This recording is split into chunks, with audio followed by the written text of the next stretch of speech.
Hello friends, welcome back to video. இன்றைக்கி நம்ம பார்க்க போகிற வீடியோ ரொம்பவே இன்ட்ரெஸ்டிங்கான ஒரு வீடியோக்குள்ளே போகிறதுக்கு முன்னாடி நீங்கள் நம்ம சேனலை சப்ஸ்கிரைப் பண்ணல அப்படின்னா மறக்காமல் சப்ஸ்கிரைப் பண்ணிக்கோங்க. பக்கத்தில் உள்ள பெல் ஐகானை ப்ரெஸ் பண்ணி ஆல் அப்படின்ற ஆப்ஷன்ஸை எனேபிள் பண்ணிக்கோங்க. இன்றைக்கி மேட்ச் கொல்கத்தா நைட் ரைடர்ஸோட ப்ராபபிளான ஒரு பிளேயிங் 11 அதனோட ஸ்ட்ரென்த் அண்ட் வீக்னஸ் பற்றி தான் நம்ம பார்க்க போகிறோம். கொல்கத்தா 2014 மற்றும் 2024 இந்த 2 வருஷமும் பார்த்திங்கன்னா டைட்டில் வின் பண்ணியிருக்காங்க. இந்த வருஷம் அவங்க டைட்டில் வின் பண்ணுறதுக்கான வாய்ப்புகள் இருக்கா அப்படின்றத பற்றி வீடியோவில் பார்க்கலாம். ப்ராப்ளமான ஒரு playing 11. First option Finn Allen, Ajinkya Rahane. இவங்க 2 பேர் தான் கேகேஆரோட ஓப்பனர்ஸ். 2 பேருமே ஒரு நல்ல பேட்ஸ்மேன்ஸ் தான். கேகேஆர் நிறைய மேட்சஸ்க்கு ரஹேனா ஓப்பன் பண்ண வச்சுருக்காங்க.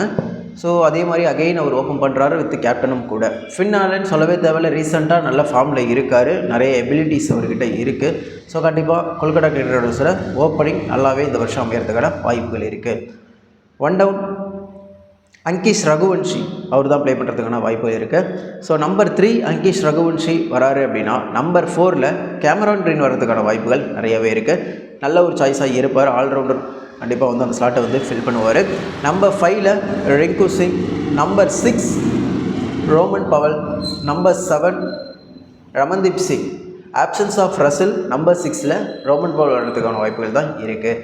Number 7 Ramandeep Singh, number 8 Sunil Narine, number 9 Vaibhav Arora, number 10 Varun Chakravarthy, number 11 Akashdeep அல்லது கார்த்திக் தியாகி. இவர்கள் தான் விளையாடுறதுக்கான வாய்ப்புகள் இருக்குது. என்னோட ஒரு பிளேயிங் 11 இது தான்.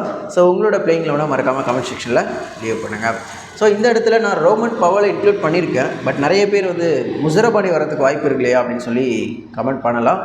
முசரபானி அவர் ப்ளே பண்ணுறதுக்கான ஆப்ஷன்ஸ் இருக்குது. எப்போ அப்படின்னா, இப்போ கேமரான் கிரீன் ஒரு ஓவர்சீஸ் பிளேயர், சுனில் நரைன் ஒரு ஓவர்சீஸ் பிளேயர். ஸோ இவங்க 2 பேர் டீமில் கண்டிப்பாக இருப்பாங்க. ஃபின் ஆலனும் பார்த்திங்கன்னா ஓவர்சீஸ் பிளேயர். 3 பேர் கன்ஃபார்ம் டீமில் இருப்பாங்க. So number 4 Overseas player blessing Muzarabani வரலாம் அல்லது ரோமன் பவல் வரதுக்கான வாய்ப்புகள் இருக்குது. என்னை பொறுத்த வரைக்கும் ரோமன் பவல் வரதுக்கான வாய்ப்புகள் தான் இருக்குது. என்ன ரீசன் அப்படின்னு கேட்டிங்கன்னா, லாஸ்ட் இயரே பார்த்திங்கன்னா ஆண்ட்ரூ ரசல் ஓகே நல்லா பர்ஃபார்ம் பண்ணார். பட் ரமன்தீப் சிங் ஓரளவுக்கு நல்லா பர்ஃபார்ம் பண்ணார். பட் ரிங்கு சிங் அந்தளவுக்கு பெருசாக பர்ஃபார்ம் பண்ணலை எதிர்பார்த்த அளவுக்கு. ஸோ அந்த இடத்துல ஃபினிஷிங் ரோலில் ஒரு ஆப்ஷன்ஸ் இருந்துச்சு. அந்த இடத்த அகெயின் ரசில் வேறு இல்லை. ஸோ கண்டிப்பாக அந்த இடத்துல ஃபினிஷிங் ரோலுக்கு கண்டிப்பாக ரோமன் பவுல் அங்கே எடுத்துகிட்டு போகிறதுக்கான வாய்ப்புகள் தான் இருக்குது. பிளெஸிங் முசரபானிஸ் மேபி 1 or 2 மேட்சஸில் ட்ரை பண்ணலாம். ஸோ அப்போ பிளெஸிங் முசரபானிஸ் வந்தாங்க அப்படின்னா ஸோ கண்டிப்பாக ஆகாஷ்தீப் பிளேயர்ஸில் ப்ளே பண்ணுறதுக்கான வாய்ப்புகள் இருக்குது. அப்போது ரோமன் பவர் பிளேஸில் யார் வருவான்னு கேட்டிங்கன்னா மனிஷ் பாண்டே வரதுக்கான வாய்ப்புகள் இருக்குது. ஸோ இதுதான் என்னோட ப்ராப்ளம்னா ஒரு பிளேயிங் 11. ஸோ இந்த டீமோட ஸ்ட்ரென்த் அண்ட் வீக்னஸை பற்றி பார்த்துடலாம். ஸ்ட்ரென்த்தை பொறுத்த வரைக்கும் அந்த டீமோட ஸ்பின் அட்டாக்ஸ் தான் அவங்களோட ஸ்ட்ரென்த்து. ஏன்னா வருண் சக்கரவர்த்தியாக இருக்கட்டும், சுனில் நரையாக இருக்கட்டும், 2 பேருமே நல்ல குவாலிட்டியான பவுலர்ஸ் தான். வருண் சக்கரவர்த்தி ரைட் ஹேண்டர்ஸ்க்கு நல்லாவே போட்டுருவார், சுனில் நரைன் லெஃப்ட் ஹேண்டர்ஸ்க்கு நல்லாவே போட்டுருவார். 2 பேருமே போத் லெஃப்ட் அண்ட் ரைட் 2 பேட்ஸ்மேனுக்குமே நல்லா போடுவாங்க. பட் ஸ்பெஷலிஸ்ட் அப்படின்னு பார்க்கும்போது சுனில் நரைன் லெஃப்ட் ஹேண்டருக்கும் வருண் சக்கரவர்த்தி ரைட் ஹேண்டருக்கும் போடும்போது நிறைய விக்கெட்ஸ் எடுக்கிறதுக்கான வாய்ப்புகள் இருக்குது. ஸோ இதுதான் அந்த டீமோட ஒரு ஸ்ட்ரென்த்து.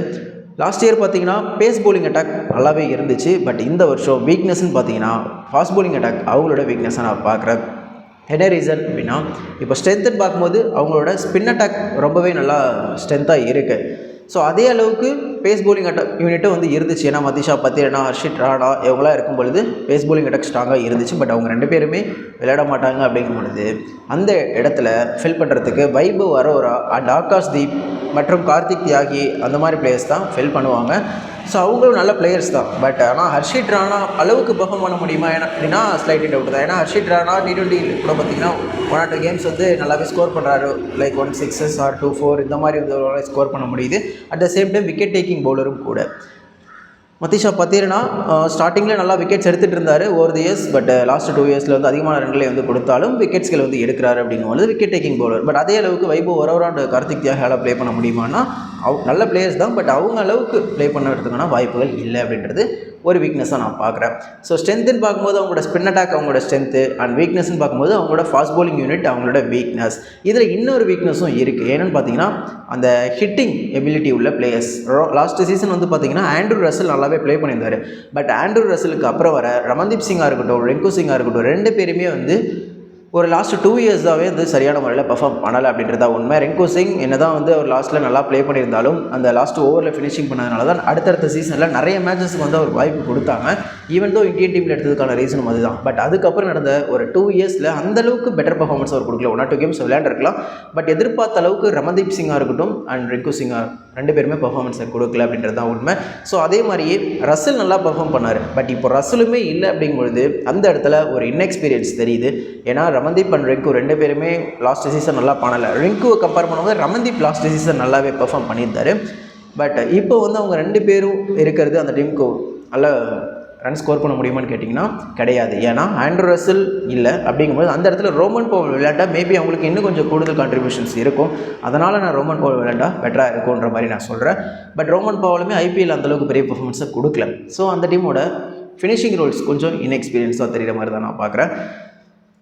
ஸோ 2 வீக்னஸ் தான். பட் அதை அவங்க ஈஸியாக டேலி பண்ண முடியும். Rinku or either Rovman Powell நல்லா பர்ஃபார்ம் பண்ணாங்க அப்படின்னா. ஸோ இது ஒரு வீக்னஸாக நான் பார்க்குறேன். அண்ட் ஃபாஸ்ட் பவுலிங் யூனிட் மிகப்பெரிய ஒரு வீக்னஸாக நான் பார்க்குறேன். ஸோ இதுதான் ஸ்ட்ரென்த் அண்ட் வீக்னஸ் அந்த டீமை பொறுத்த வரைக்கும். அண்ட் தென் ஸ்ட்ரென்த்தில் இன்னொரு அட்வான்டேஜஸ் இருக்குது. ஏன்னா கேமரன் கிரீன் அந்த டீமுக்கு வந்தது ஒரு மிகப்பெரிய ஸ்ட்ரென்த்தாக நான் பார்க்குறேன். ஏன்னா அவரால் வந்து ஒரு நம்பர் 4 அண்ட் நம்பர் 3 கூட அவரால் பேட்டிங் ஆட முடியும். 50+ ரன்ஸ் ஈஸியாக அவரால் ஸ்கோர் பண்ண முடியும். அண்ட் 4 overs வந்து ஃபுல்லாக பவுல் பண்ண முடியும். அந்த ஆல்ரவுண்ட் எபிலிட்டி அவங்களுக்கு கிடைச்சது ஒரு நல்ல ஆப்ஷன்ஸ் தான் நான் பார்க்குறேன். அதாவது ஆண்ட்ரூ ரசல் அவங்க மிஸ் பண்ணதுக்கு ஈக்குவலாக ஒரு பிளேயரை வந்து அவங்களுக்கு கிடைச்சது நல்ல ஆப்ஷனாக நான் பார்க்குறேன். அதுவுமே அந்த டீமுக்கு ஒரு ஸ்ட்ரென்த்து தான். ஸோ இந்த இடத்துல ஸ்ட்ரென்த் அண்ட் வீக்னஸ் நம்ம பார்த்துட்டோம். ஆப்பர்ச்சுனிட்டிஸ் அப்படின்னு பார்க்கும்பொழுது 2 ஆப்பர்ச்சுனிட்டிஸ் இருக்குது. அதில் ஃபர்ஸ்ட் விஷயம் கேமரன் கிரீன் வந்து 25.2 crores வந்து கேகேஆர் வந்து பை பண்ணியிருக்காங்க. அது ஒரு ஒர்த்தபிளான ஒரு பிக்காக நான் பார்க்குறேன். ஸோ அதுதான் அவருக்கு ஒரு நல்ல ஆப்பர்ச்சுனிட்டி. ஏன்னா வந்து அவர் தான் அந்த டீமோட பேஸ் பவுலிங் யூனிட்டை வந்து கண்டிப்பாக 4 overs ஒரு பவுல் பண்ணி தான் ஆகணும். பேட்டிங்கில் கூட அவர் வந்து நம்பர் 4 அண்ட் நம்பர் 3 கூட வரதுக்கான வாய்ப்புகள் கூட இருக்குது. அப்படி இல்லைன்னா டேரெக்டாகவே வந்து ஆண்ட்ரூ ரசலோட ரோலை அவர் ப்ளே பண்ணலாம். இப்போ நம்பர் 4 வந்து பார்த்திங்கன்னா நம்ம கேமரன் கிரீனை சொன்னோம். அந்த இடத்துல மனேஷ் பாண்டியை ப்ளே பண்ண வச்சுட்டு அண்ட் டேரெக்டாகவே வந்து ரோமன் பவுல் பிளேஸில் நம்பர் 6 வந்து கேமரன் கிரீன் விளையாடலாம். ஸோ அப்போ ஆப்வியஸாக நம்பர் 11 பிளெஸிங் முசரமானியை கூட அவங்க ஸ்ட்ரைட்டாகவே எடுத்துகிட்டு வரதுக்கான வாய்ப்புகள் இருக்கும். ஸோ நல்ல ஒரு ஆப்ஷன்ஸ் தான். கேமரன் கிரீன் எந்த பிளேயிங் லெவலில் எந்த இடத்துல இறக்கி விட்டாலும் நல்லா விளையாடக்கூடிய ஒரு பிளேயர் தான். நல்ல டாலான ஒரு பேட்ஸ்மேன். அது அவருக்கு ஒரு நல்ல ஆப்பர்ச்சுனிட்டி தான். ஏன்னா அவரால் 2த்துலையுமே கான்ட்ரிபியூட் பண்ண முடியும், பேட்டிங் அண்ட் பவுலிங்லேயும் கூட. இதில் த்ரெட் அப்படின்ற ஒரு விஷயம் பாருங்கள்.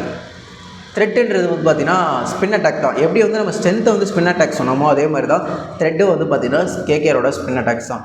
ஸோ இதை ஏன் நான் சொல்கிறேன் அப்படின்னா, இப்போ கேகேஆர் வந்து இதுக்கு முன்னாடி நடந்த சீசன்ஸில் எடுத்து பார்த்திங்க அப்படின்னா மிச்சல் ஸ்டார்க் 2024 இருந்தார், ஹர்ஷித் ராணா இருந்தாங்க, அண்ட் அப்பயுமே சுனில் நரேன், வருண் சக்கரவர்த்தி இருந்தாங்க. அதுக்கப்புறம் சுனில் நரேன், வருண் சக்கரவர்த்தி, ஹர்ஷித் ராணா இவங்களை வந்து நல்லா பர்ஃபார்ம் பண்ணாங்க. அண்ட் டெல்லிக்கு போயிட்டார் மிச்சல் ஸ்டார்க்கு. பட் ஓரளவுக்கு பேஸ் அட்டாக் நல்லாவே இருந்துச்சு, ஓகேங்களா. பட் இந்த வருஷம் ஹர்ஷித் ராணாவும் கிடையாது, மிச்சல் ஸ்டார்க்கும் கிடையாது. ஸோ இவங்க 2 பேருக்கு இல்லை அப்படிங்கும் பொழுது மதிஷா பத்திரனா உள்ளே வந்தார். அவருமே வந்து ஒரு ஃபியூ கேம்ஸ் வரமாட்டார் அப்படிங்கும் பொழுது அண்ட் தென் அந்த இடத்துல அவரும் மிஸ் ஆகுறாரு. ஸோ அப்போது ஃபாஸ்ட் பவுலிங் யூனிட் அப்படின்றது ஃபாரின் ஃபாஸ்ட் பவுலர்ஸ் இல்லாமல் அவங்க கொஞ்சம் ஸ்ட்ரகிள் ஆகிறதுக்கான வாய்ப்புகள் இருக்குது. இப்போ ஃபுல்லி வந்து அந்த டீம் யார் டிபெண்ட் பண்ணி இருக்குது அப்படின்னா அந்த பேஸ் அட்டாக் இல்லை அப்படிங்கும்போது ஸ்பின் அட்டாக் தான் அவங்க டிபெண்ட் பண்ணி ஆகணும். ஏன்னா சுனில் நரேன், வருண் சக்கரவர்த்தி தான் டிபெண்ட் பண்ணி ஆகணும். அவங்களால எவ்வளோ மேட்சஸ் வந்து எடுத்துகிட்டு போக முடியும்? ஒரு மேட்ச் 2 மேட்ச் ஸ்பின்னாக வச்சு ஜெயிக்கலாம். பட் எல்லா மேட்சும் ஸ்பின்னாக வச்சு ஜெயிக்க முடியுமானா ஸ்லைட்லி டவுட்டு தான். அதே நிறைய டீம்ஸில் வந்து பார்த்திங்கன்னா ஸ்பின்னை நல்லா விளையாடக்கூடிய டீம்ஸ்லாம் இருக்காங்க, ஓகேங்களா. நிறைய இந்தியன் பேட்ஸ்மேன்ஸில் ஒரு டீம்ஸ்லாம் ஸ்பின்னை வந்து எப்பவுமே நல்லா விளையாடுவாங்க. ஸோ அப்போ சாலிடாக சுனில் நரேன், வருண் சக்கரவர்த்தி டேரெக்டாகவே டேக் ஆன் பண்ணிட்டாங்க அப்படின்னா ஈஸியாக அவங்களால ஆப்போனண்ட் வந்து கேகேஆரை வின் பண்ண முடியும் அப்படின்றது தான் நான் ஒரு த்ரெட்டாக பார்க்குறேன். ஸோ ஓவரால் இதுதான் என்னோட ஒரு கேகேஆரோட அனலைசிஸ். கேகேஆரை பொறுத்த வரைக்கும் நல்ல டீம்ஸ் தான். பட் ஃபாஸ்ட் பவுலிங் அவங்களுக்கு பெட்டராக அமைஞ்சுது அப்படின்னா கண்டிப்பாக அவங்களால வந்து கண்டிப்பாக குவாலிஃபை ஆக முடியும் அப்படின்ற மாதிரி நான் பார்க்குறேன். இந்த வருஷம் அவங்க டைட்டில் வின் பண்ணுறதுக்கான வாய்ப்புகள் இருக்கான்னு கேட்டிங்கன்னா என்னை பொறுத்த வரைக்கும் அவங்க டைட்டில் வின் பண்ணுறதுக்கான வாய்ப்புகள் இல்லை அப்படின்ற மாதிரி தான் நான் சொல்லுவேன். குவாலிஃபை ஆகலாம், ஏன்னா அந்தளவுக்கு அவங்களுக்கு எபிலிட்டிஸ் இருக்குது. ஏன்னா ஸ்பின் அட்டாக் அவங்களுக்கு ரொம்ப நல்லாவே அமைஞ்சிருக்கு. Bowling fast bowling unit Cameron green ஒரு 4 ஓவர் போட்டால் கூட, வைபவ் ஒரு 4 ஓவர் போட்டால் கூட அந்த மீதி 4 ஓவர் அப்படி இப்படி நம்ம டேலி பண்ணி எடுத்துக்கலாம். பட் ஃபாஸ்ட் பவுலிங் ரொம்ப இம்பார்ட்டன்ட், எஸ்பெஷலி ஃபஸ்ட்டாக பவுல் பண்ணும்பொழுது அந்த டெத் ஓவர்ஸில் போடுறதுக்கு தான் அவங்களுக்கு ஆள் இல்லை அப்படின்ற ஒரு விஷயம் நான் பார்க்குறேன். பட் அவங்களால குவாலிஃபை ஆக முடியும். ஸோ உங்களோட பிளேயிங் லெவனை மறக்காமல் கமெண்ட் செக்ஷனில் லீவ் பண்ணுங்கள். வீடியோ பற்றின கருத்துக்கள் ஏதாவது இருந்தால் கமெண்ட் செக்ஷன் சொல்லுங்கள். வீடியோ பிடிச்சிருந்து அப்படின்னா மறக்காமல் லைக் பண்ணிக்கோங்க, நண்பர்களுக்கும் ஷேர் பண்ணி விடுங்க. I hope you all understand. Thanks for வாட்சிங். Good luck.